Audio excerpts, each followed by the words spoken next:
Pertanyaan pertama.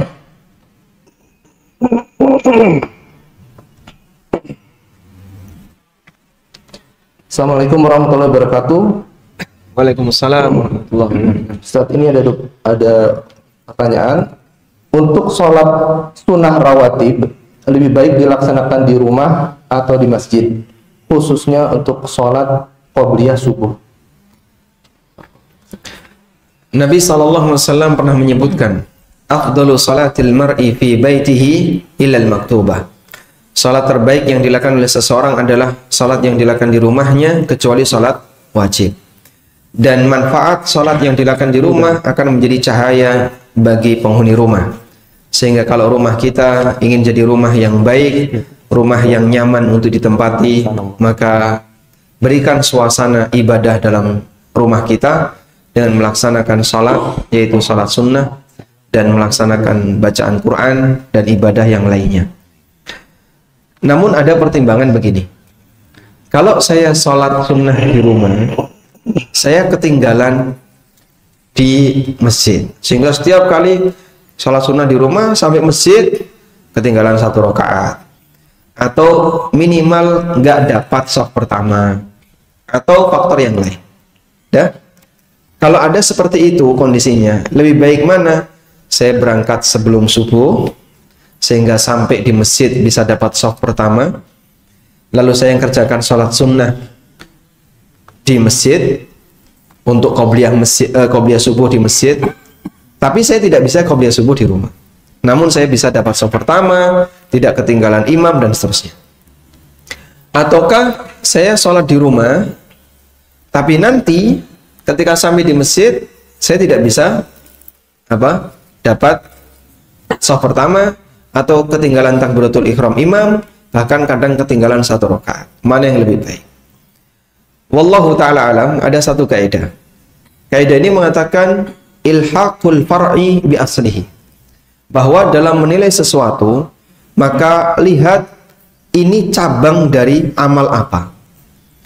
Kalau itu cabang dari amal wajib, maka statusnya lebih tinggi dibandingkan cabang dari amal sunnah.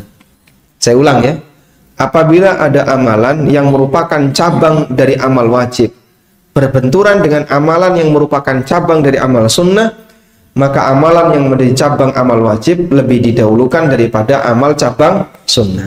Contohnya kayak gini, apabila kita sholat di rumah itu adalah kesempurnaan untuk pelaksanaan sholat sunnah. Sholat sunnah di rumah itu adalah kesempurnaan untuk pelaksanaan sholat sunnah.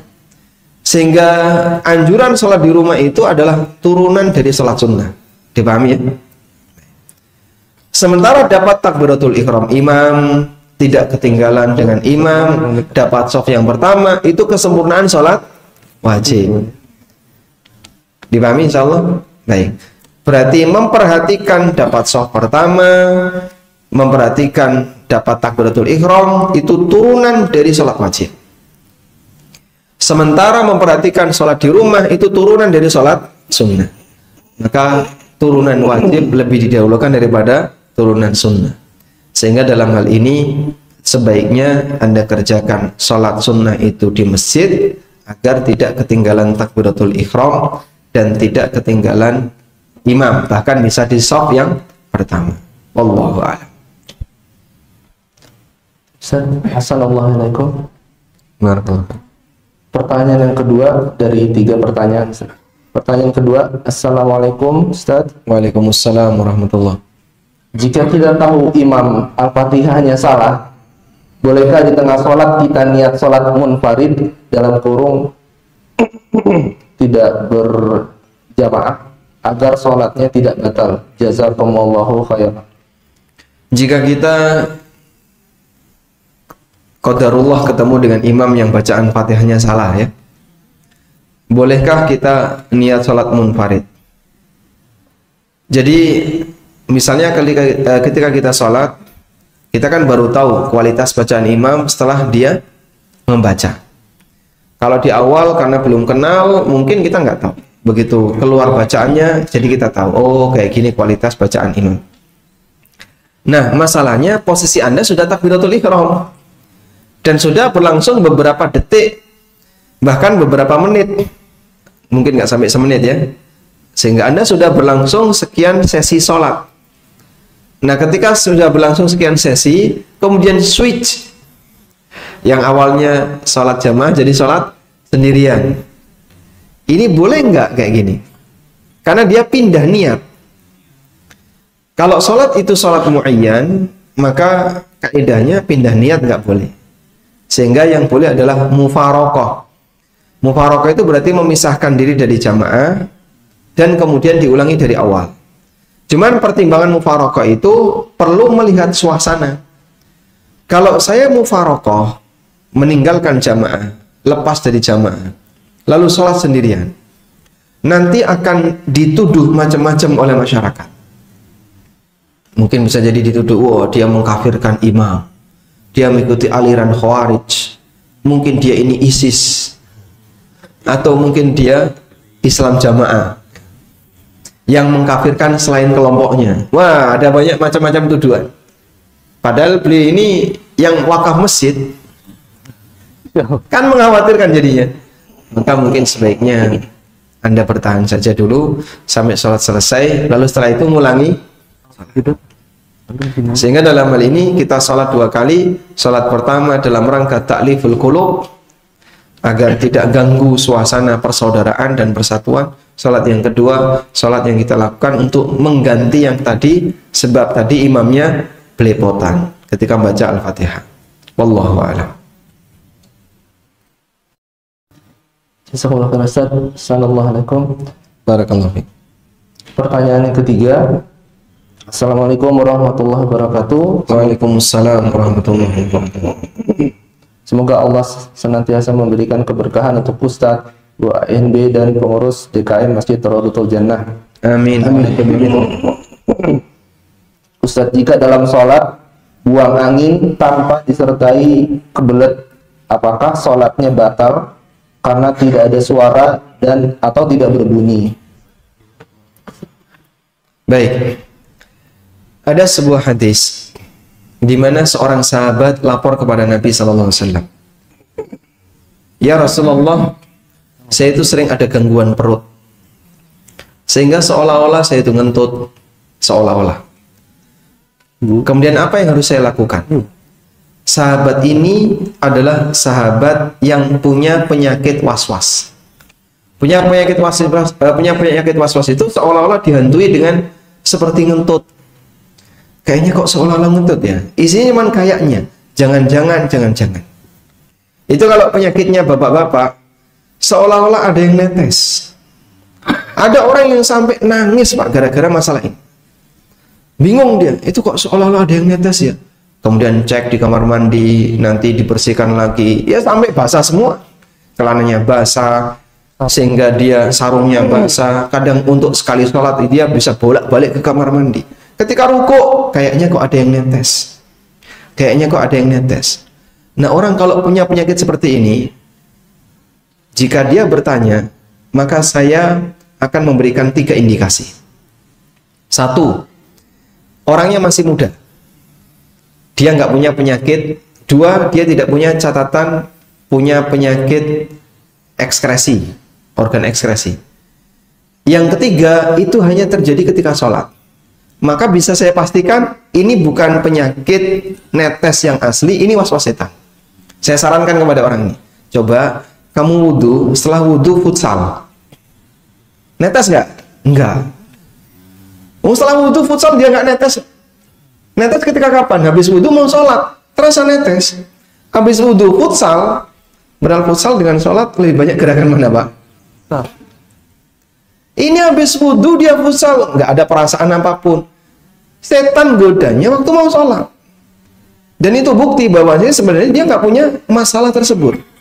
Cuman dibuat seolah-olah. Kata kunci orang seperti ini cuma 1, jangan digubris.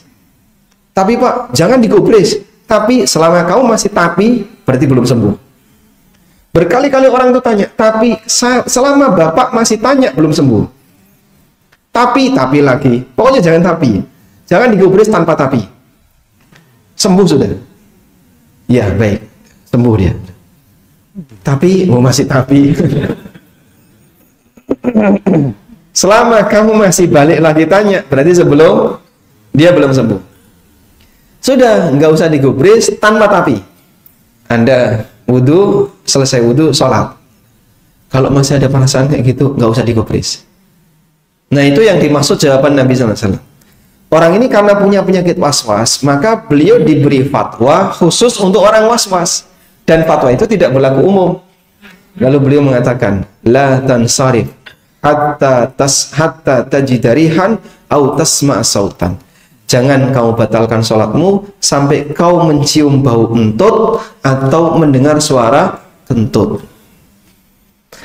Ini fatwa berlaku untuk orang yang kena penyakit was-was. Tapi kalau orang yang nggak punya penyakit was-was, orangnya normal, sehingga ketika ngentut dia terasa dan dia bisa nahan. Artinya posisinya normal, bukan model orang yang kayaknya kok saya ngentut ya, bukan model seperti itu. Maka yang kayak gini, walaupun kentutnya itu pakai peredam ya, dan tidak ada baunya karena di depannya ada kipas angin ya, kan dia nggak mencium, nggak tahu yang belakangan dia. Salatnya batal nggak? Batal. Abu Hurairah radhiyallahu anhu pernah menyampaikan hadis Nabi SAW. Barang siapa yang dia mengerjakan sholat fa'ahdath, kemudian dia mengalami hadas, maka sholatnya batal. Kemudian Abu Hurairah ditanya, ma huwal hadas, apa yang dimaksud dengan hadas? Lalu kata Abu Hurairah radhiyallahu anhu, fusa'un au durat. Fusa atau durat. Jadi kentut dalam bahasa Arab itu ada dua macam ya. Yang pertama fusa. Fusa itu kentut yang tidak bersuara, itu namanya fusa. Yang kedua durat. Durat itu kentut yang bersuara, namanya durat. Jadi dua-duanya hadas yang bisa membatalkan salat. Maka jangan gara-gara saya nggak dengar apapun, tapi ngentut nggak? Iya, terus gitu. Ya batal salatnya, meskipun hanya seperti itu. Wallahu a'lam. Assalamualaikum. Kita persilakan untuk bertanya langsung. Silakan. Ya, Waalaikumsalam warahmatullahi wabarakatuh. Assalamualaikum warahmatullahi wabarakatuh. Waalaikumsalam warahmatullahi wabarakatuh. Mengenai risiko al-fatihah yang salah itu, bagaimana kita pada saat mengikuti sholat jamaah duhur dan asar, karena kan kita tidak tahu kualitas bacaan imam tersebut. Assalamualaikum. Baik. Kalau kita nggak kenal imam ya, misalnya Anda mampir di rest area atau misalnya mampir di satu tempat tertentu di masjid yang kita nggak kenal, sehingga kita nggak kenal imam, lalu kita sholat duhur atau sholat asar berjamaah dengan imam yang tidak kita kenal. Nah, kita kan nggak bisa menilai ini imam fatihahnya bagus atau tidak. Tidak mungkin kan sebelum dia maju, Pak, store dulu fatihahnya, Pak. Nah, untuk seperti ini hukum asalnya sah sepanjang gerakan imamnya benar, sehingga walaupun kita nggak kenal, maka hukum asalnya sholat itu sah, alhamdulillah. Dan Anda tidak harus fatihahnya orang ini dan seterusnya. Wallahu a'lam. Tapi kalau sudah kenal ya, misalnya pernah sholat maghrib bersama beliau dan fatihahnya rusak, maka Anda kalau diimami oleh beliau untuk sholat yang lain nggak boleh ngikut. Nah, silahkan. Assalamualaikum warahmatullahi wabarakatuh. Waalaikumsalam. Kalau untuk sholat-sholat yang kita lakukan dua, apakah di sholat yang keduanya tuh iftitah tetap kita baca atau tidak? Terus kedua, kalau kita jadi jamaah pada saat rakaat ketiga, dimana kalau imamnya baca fatihahnya lama, kita sudah selesai, apakah kita diam atau baca surat-surat lain juga? Itu aja. Assalamualaikum warahmatullahi wabarakatuh. Waalaikumsalam warahmatullahi wabarakatuh. Kalau kita apa tadi? Dua Dua ya. Itu iftitahnya berulang atau cukup di depan saja? Wallahu a'lam. Sholat dua-dua itu kan terpisah ya. Dua pertama dengan dua kedua terpisah nggak? Terpisah. Karena kita dua pertama selesai, kita keluarnya dengan salam. Masuk lagi sholat dengan takbiratul ihram, keluar lagi salam. Terus seperti itu. Sehingga kita keluar masuk sholat. Terpisah. Karena terpisah berarti sholat satu dengan sholat dua bacaannya sendiri-sendiri.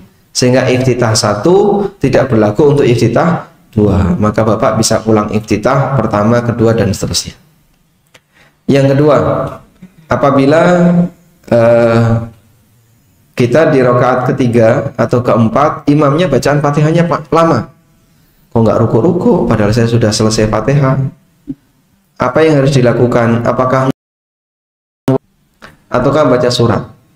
Wallahu a'lam. Memang dianjurkan ketika rakaat ketiga dan keempat itu lebih pendek dibandingkan 1 dan 2.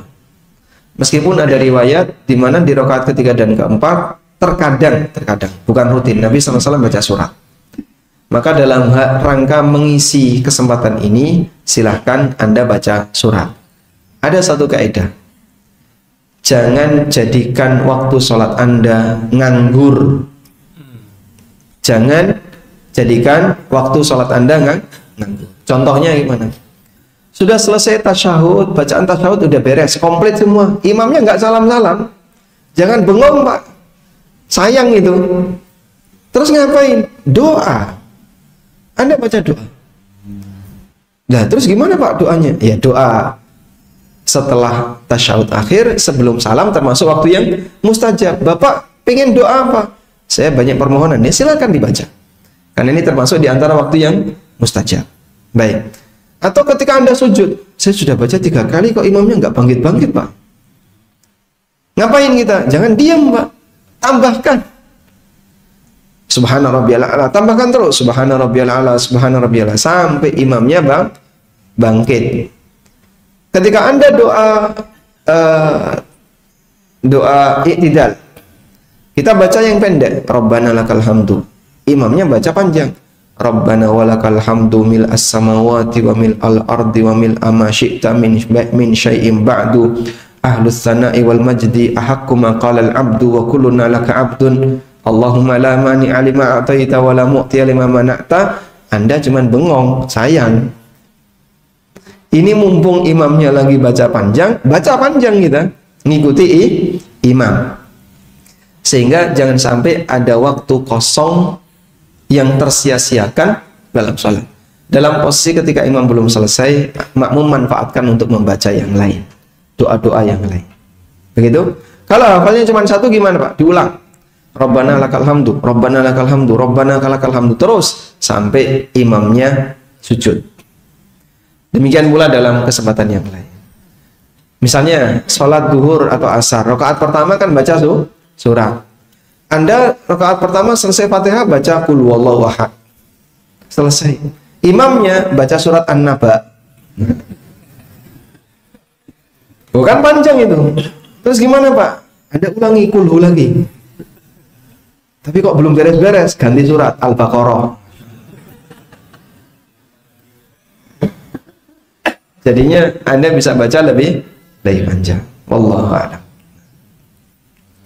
Jadi satu pertanyaan mungkin dari ibu-ibu ada pertanyaan satu lagi. Kalau tidak ada, satu pertanyaan lagi kita masuk sisi. Yang mana ini yang mau dipilih? Yang kedua.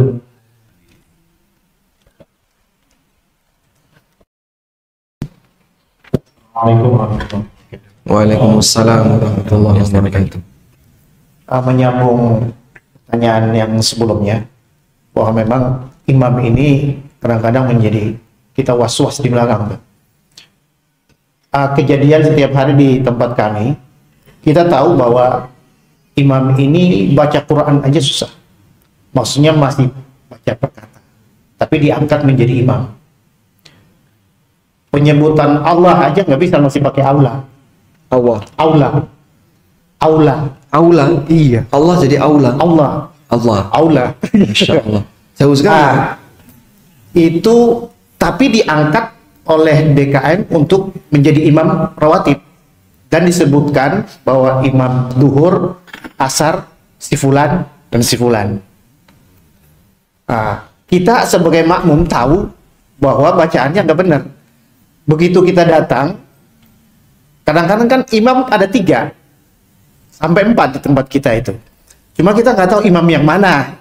Pas waktu kita datang sholat, imam yang mana. Begitu kita datang, imam yang kita udah tahu bahwa bacaannya tidak benar. Kita sudah terlanjur ada di situ, apa kita keluar atau tetap ikut atau bagaimana, Ustaz? Masya Allah. Ini sangat terganggu sama kita nih, Ustaz. Jadi makmum. Ini dilema ya. Iya. Jadinya was-was terus tiap hari ketika di masjidnya. Baik. Makanya edukasi seperti ini penting, dan termasuk juga edukasi dalam masalah kedewasaan. Terkadang mohon maaf, meskipun senior tapi kadang kurang dewasa. Artinya begini, dewasa itu tidak selamanya sinergi dengan umur. Sehingga kalau kita perhatikan, ya, Nabi SAW dalam memberikan urutan siapa yang berhak jadi imam, itu kan beliau mengatakan seperti ini. Ya ummun nas aqra'uhum li kitabillah. Fa in kana fil qira'ati sawa fa'lamuhum bisunnah. Fa in kana fis sunnati sawa fa'aqdamuhum hijratan. Fa in kana fil hijrati sawa fa'aqdamuhum islaman. Fa in kana fil islami sawa fa'aqdamuhum sinnan. Kata Nabi SAW, yang paling berat jadi imam adalah yang paling banyak bacaan Qur'annya, yang paling aqra', artinya bacaan Qur'annya bagus, hafalannya paling banyak. Kalau Qur'annya sama, maka yang paling paham sunnah. Kalau kemampuan sunnahnya sama, yang paling duluan hijrah. Hijrahnya sama, yang paling duluan masuk Islam. Kalau bareng masuk Islamnya, yang paling senior usia. Jadi usia ditaruh di paling ujung. Sehingga prioritas karena usia itu di posisi terakhir. Sebab apa? Yang namanya tua itu bukan prestasi. Betul nggak ini? Mohon maaf kalau saya salah ya. Baik. Tua itu perlu belajar nggak, Pak? Orang diam saja jadi tua nggak? Betul ya? Yang sudah punya pengalaman. Sehingga orang diam saja pasti dia akan tua. Nggak perlu belajar. Saya akan belajar untuk tua, itu nggak perlu. Tapi untuk pinter baca Quran, baca Qurannya bagus, perlu belajar nggak? Diam saja, nggak pernah belajar bisa? Maka Nabi SAW ketika mengurutkan itu berdasarkan prestasi. Yang rajin belajar dia yang duluan. Pertama adalah Quran. Yang kedua sunnah. Berikutnya adalah masalah hijrah, duluan hijrah. Berikutnya adalah masalah duluan Islam. Baru yang terakhir masalah usia. Sehingga posisi usia itu ditaruh di paling belakang. Nah, kadang pertimbangan seperti ini perlu kita sampaikan kepada DKM. Ya mohon maaf ya. Kalau lidahnya semakin lanjut usia, lidah itu semakin lentur atau semakin kaku? Semakin kaku, makanya susah dipakai makan kan? Karena semakin kaku, dia baca huruf kadang ada yang gabung, ada yang hilang. Nah ini seharusnya perlu ada kebijaksanaan. Baik, kita pernah menyampaikan ya, orang kalau sudah post power syndrome, dia ketika mengalami post power syndrome itu ya, di perusahaan sudah nggak dipakai, ya, di kelurahan, di RT sudah nggak dipakai, yang jadi sasaran masjid. Kalau saya nggak jadi imam, saya nggak mau. Perlu belajar untuk tawadhu orang semacam ini. Wallahu a'lam. Mungkin yang bisa saya sarankan, jika was-was seperti itu terus, maka ya Bapak sholatnya jadinya di masjid terdekat yang lain ya, daripada nanti terlibat dalam was-was. Wallahu a'lam. Silakan.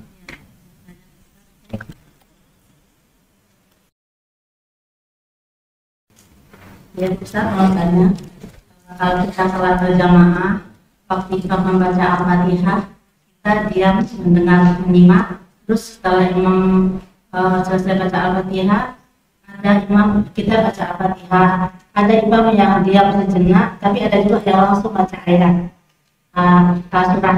Apakah waktu imam yang langsung baca surah kita baca Al-Fatihah berbarengan tidak apa? Baik.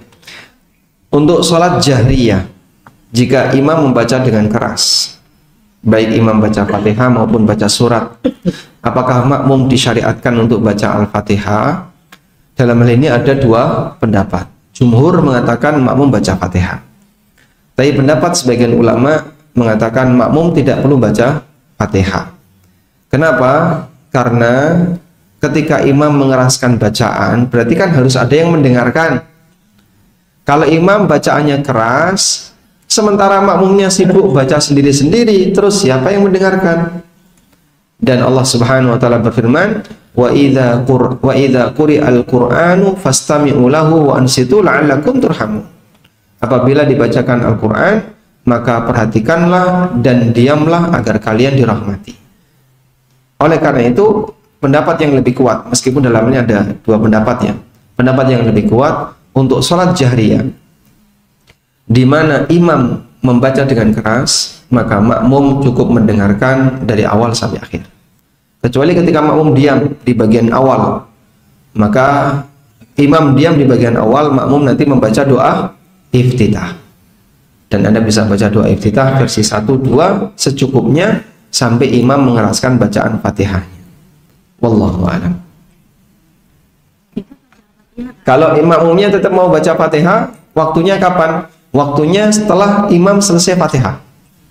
Jadi saat imamnya baca surat, maka ibu bisa baca Fatihah sesuai dengan pendapat yang mengatakan makmum tetap baca Fatihah. Nah, gimana? Di masjid itu?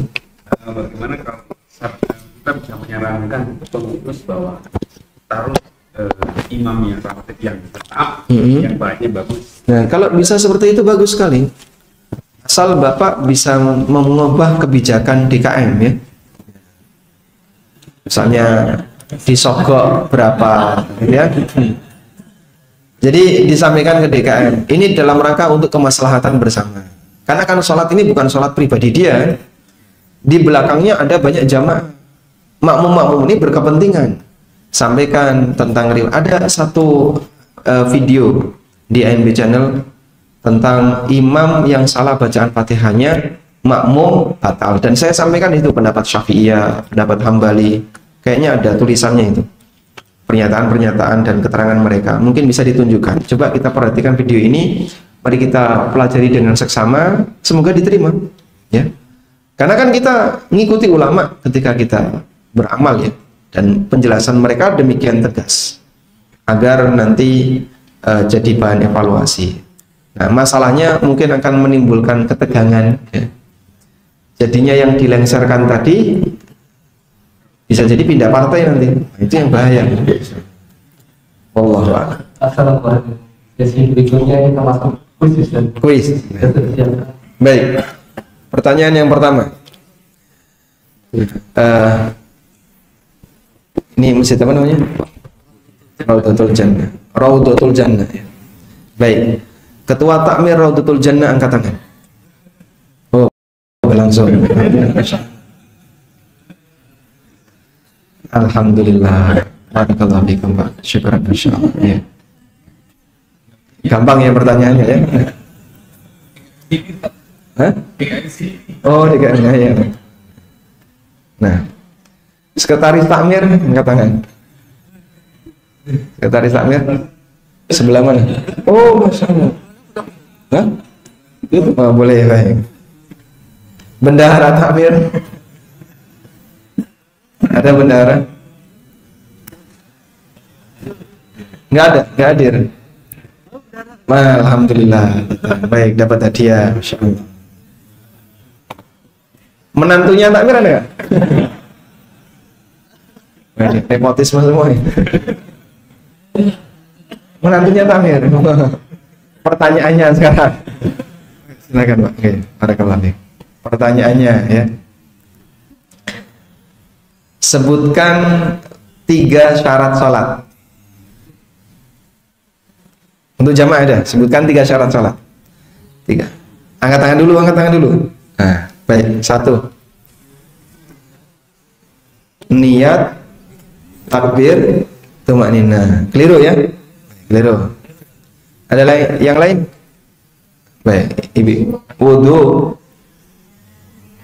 Apa? Suci dari hadas. Menghadap kiblat. Masya Allah, dapat hadiah. Baik. Nah. Pertanyaan berikutnya. Apa beda syarat dan rukun sholat? Apa beda syarat dan rukun sholat? Nah, siapa? Baik. Kalau syarat, maksudnya sebelum sholat itu apa? Ke pasar itu kan sebelum sholat. Enggak, maksudnya apa sebelum takbir? Sesuatu yang wajib dilakukan sebelum sholat. Kalau rukun, sesuatu yang wajib dilakukan ketika sholat dan bagian dari gerakan sholat. Barakallahu fiikum. Masya Allah. Selanjutnya, sebutkan 5 rukun sholat.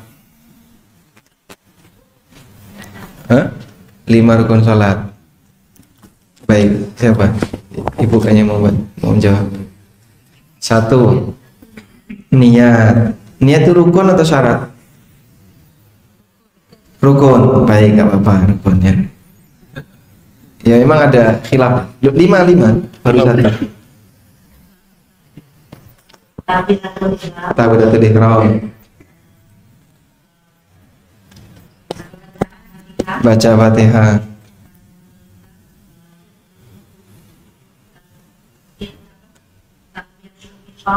Bukan rukun. Ruku.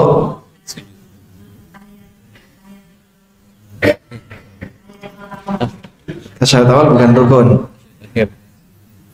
Setelah ruku apa? Masya Allah, setelah ruku sujud itu melompati 1. Setelah ruku i'tidal. Ibu tinggal sebutkan saja gerakan-gerakan sholat itu semuanya rukun ya.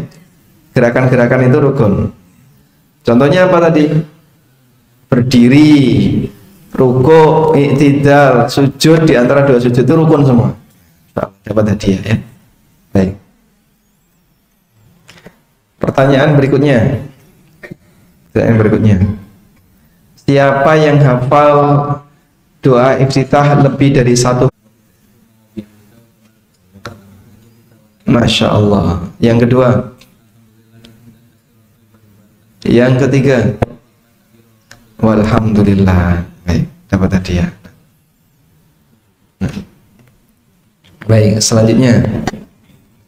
Ini yang gede ini. Yang hafal surat Al-Baqarah. Ada yang dapat ya? Hafal surat Al-Baqarah. Masya Allah. Hafal? Yang hafal, berdiri, coba berdiri. Baik. Saya tes ya. Saya tes. Kelas berapa? Kelas 6. Coba lanjutkan mikrofonnya. Kelas 6 hafal surat Al-Baqarah.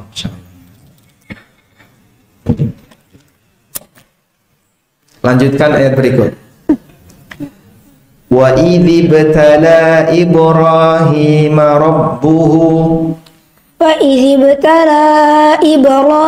rabbuhu bikalimatin fa'atammahun qala inni